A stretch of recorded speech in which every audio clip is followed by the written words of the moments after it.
Thank you so much. What a great mix of people. I'm excited that everybody was able to make it. So let's just jump right into it here. Our research findings. So in early beginning of this year, we hired an independent third-party marketing company to go out and survey a sample of our clients, interview them on what's happening in the procurement world. What are the challenges that you're facing? Obviously, a lot of the questions were also around, in particular, the training challenges and NECI and strengths and weaknesses. But a lot of things came out of it that we sort of confirm what we already know. One of the things that was important to us is that those interviews that took place were anonymous, and that's why we had the third-party interviews take place. So as a company, NECI received sort of high-level results, but we never were given specific information from any of the individuals that participated. From the research, of course, determining those trends and emerging issues and what are our clients wrestling with and how can we best help them move forward in these very challenging times in procurement. Summary of the findings of the interviews was provided to the participants in the survey. There's a few participants in the room. Interviews were about an hour, hour and a half, so they were fairly in-depth. It wasn't just a superficial discussion. Here's the demographics really for the survey, largely representative of our client base. Obviously, we have a lot more clients in BC. However, to a certain extent, it was dependent on who was available in that small window of time. So not 100% representative, but good cross-section from the country. We tried to include municipal and provincial governments, some healthcare sectors, so we tried to get a good mix of the sectors involved as well. As far as the findings from the research, really nothing astonishing, but it really confirmed a lot of what we already know and which, of course, a lot of you folks are facing. The big one that came up again and again, of course, large portion of the workforce retiring in the procurement world. And clients said something like, 40% are retiring in the next 36 to 48 months. Like staggering numbers that people are starting to do the analysis on. Not a surprise to any of us, right? We know this has been coming, but it's really now, I think, really hitting home and people are starting to wrestle with how do we replace those very senior, very skilled people? How do we bring in the junior people, because that's the other one, is the junior people coming up through the ranks. There isn't a university of procurement, so how do we find folks, how do we retain them? Because that high turnover, particularly young people, they don't, unless they're challenged, unless they find that it's a very, supportive environment, they're gonna move on. So how do we retain them? How do we attract them in the first place? How do we keep them engaged? How do we grow their skill sets so that ultimately they're in that position to take over those more senior roles? Other things around this sort of shift towards strategic procurement and different organizations at different stages of this, but certainly the issues that we've all seen, this idea of strategic sourcing, more focus on that, getting the economy of scale, the shared services models, how do we get, more partnerships with our vendors, some of those bigger deals that are taking place. Negotiation, more and more negotiation taking place in the context of procurement, whether that's in the Contract A realm or outside of it. We're seeing those big negotiated RFPs, more and more need to negotiate as we get into more sort of strategic sourcing. Vendor partnerships, big issue, more and more organizations recognizing that by and large, our success is dependent on how well these relationships play out, particularly the longer term deals, those big deals. So how do we solidify those relationships and keep that, of course, business line? We have to manage the work that they do, but at the same time, we want to foster and build those relationships over the long term. E-procurement. Okay, how many people have not faced e-procurement in the last few years? Like more and more online, all the different tools, all the different things that are available out there. How do we streamline the process? Sustainability and green practices. Again, organizations at different stages of the spectrum on this, but everybody is wrestling with it. How do we do the right thing? How do we be seen to do the right thing? How do we balance that with the money that we spend? How do we demonstrate value? So lots of development around the green procurement and the sustainability issues. Contract management was one that was a little bit of a surprise, although it certainly reflects in what we see as an organization doing training.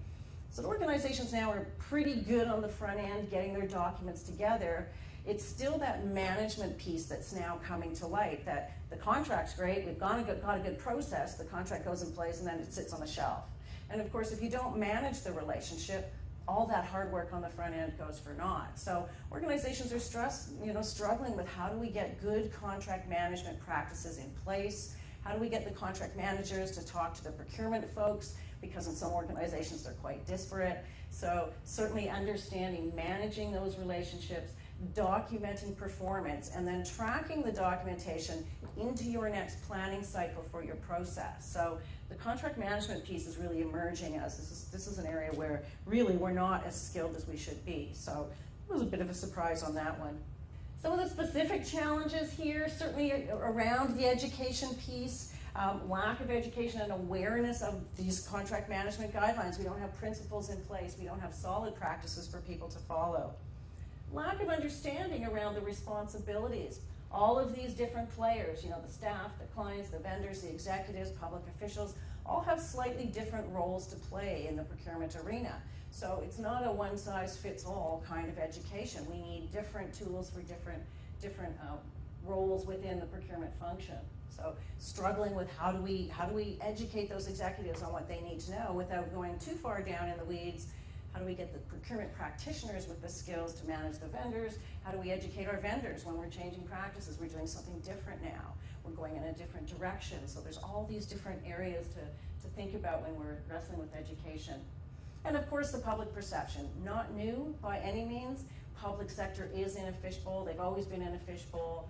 But certainly, I think there's increased awareness around this. Not only do we have to do the right thing, we have to be able to be seen to do the right thing. We don't want to wind up on the front page in all those audit reports and scandals and disasters that we see. So more and more, this focus on, are we being accountable spending public funds? Can we demonstrate that? And how do we keep out of some of these issues that we see happening out in the public, which may or may not be played out correctly in the press, may not have the right story, but once it's out there, as we know, then the political fallout occurs. Other things we surveyed on around sort of online training versus in-class training, because of course that's an emerging trend. Not surprisingly, preferences around this were sort of driven by personality. Some people love the online, some people will never touch it, some people prefer the in-class. So that wasn't a surprising part. What did surface was some of the benefits of each. So we just sort of tried to pull out a few of them. The in-person one, ideal for that team building exercise. Get your whole group in the room talking about these issues, looking at your policies, more ability to customize it, deal with our templates, our specific issues. Certainly required for the more advanced training. I think online is great for knowledge transfer, but when you're really talking about building skills, the consensus is, yeah, that's got to be done in the classroom, in the face-to-face, or roll up your sleeves and dive into it. Key benefits for the online. Ideal for the individual specific needs. And this came up again and again. We've got one person, they're brand new to our procurement, they've never done any procurement, but we can't bring in someone to do a class of 15 people, we just don't have that. So how do we get that one person trained on the just-in-time kind of model? And that's where sort of the self-directed, you can go in, do it at your own pace, at least brings them up to speed. Certainly we can deal with specific needs in the online environment. A good example is, I don't know how many of you know what's going on in Ontario, but they just brought in legislation where accountability, transparency, fairness is being pushed right out to the broader public sector. So there's 25 mandatory requirements in this new legislation. You must hold a debriefing, you must manage your contracts, you must run an open process, all of those kind of things. And small hospitals, small school boards are really wrestling with this. They might have 3 or 4 people. They can't bring in a training company to do comprehensive training. So we built a 3-hour online competitive contracting for Ontario broader public sector. And it goes through all the mandatory requirements, and it touches on contract A, contract B. Not in depth and exhaustive, but it's a way to tap into that individual specific need. We need it right now. This legislation is in place, so we can't wait 6 months or a year to sort that out. So I think the online environment works well for that. Another thing that came out of the interviews that I thought was interesting, and it's a great way to use the online tools, the webinars and the e-seminars that you see out there, have your team attend, they all attend the e-seminar, then you close the computer screen and you sit around and you debrief and you discuss and put it into language that works in your own environment and work with your own tools. So actually taking the online course is sort of a springboard for a deeper discussion within your organization, and I think there's a lot of that going on. So I think that's a really good thing to understand. We also did some surveying around social media. How involved are people in social media? by and large, procurement folks at this point not terribly involved. I'm sure there's exceptions. LinkedIn is one that we do see a lot of procurement professionals involved in. There's some good chat rooms and groups, but Twitter, not much going on with Twitter and Facebook and those kind of things right now in the procurement profession.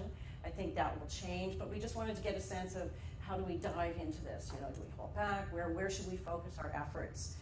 So I think that was illuminating for us, is that most of them said, no, we're not interested, we don't want to know about it. A couple people were really keen, but most people we use it very selectively just for certain purposes. Okay. So that's just an overview of this research. As I said, there's a lot more in-depth information that we received, but I thought sort of the trends, as I say, nothing earth-shattering that we didn't know about, but it just reinforces that these are the issues that organizations are wrestling with right across the country in public sector.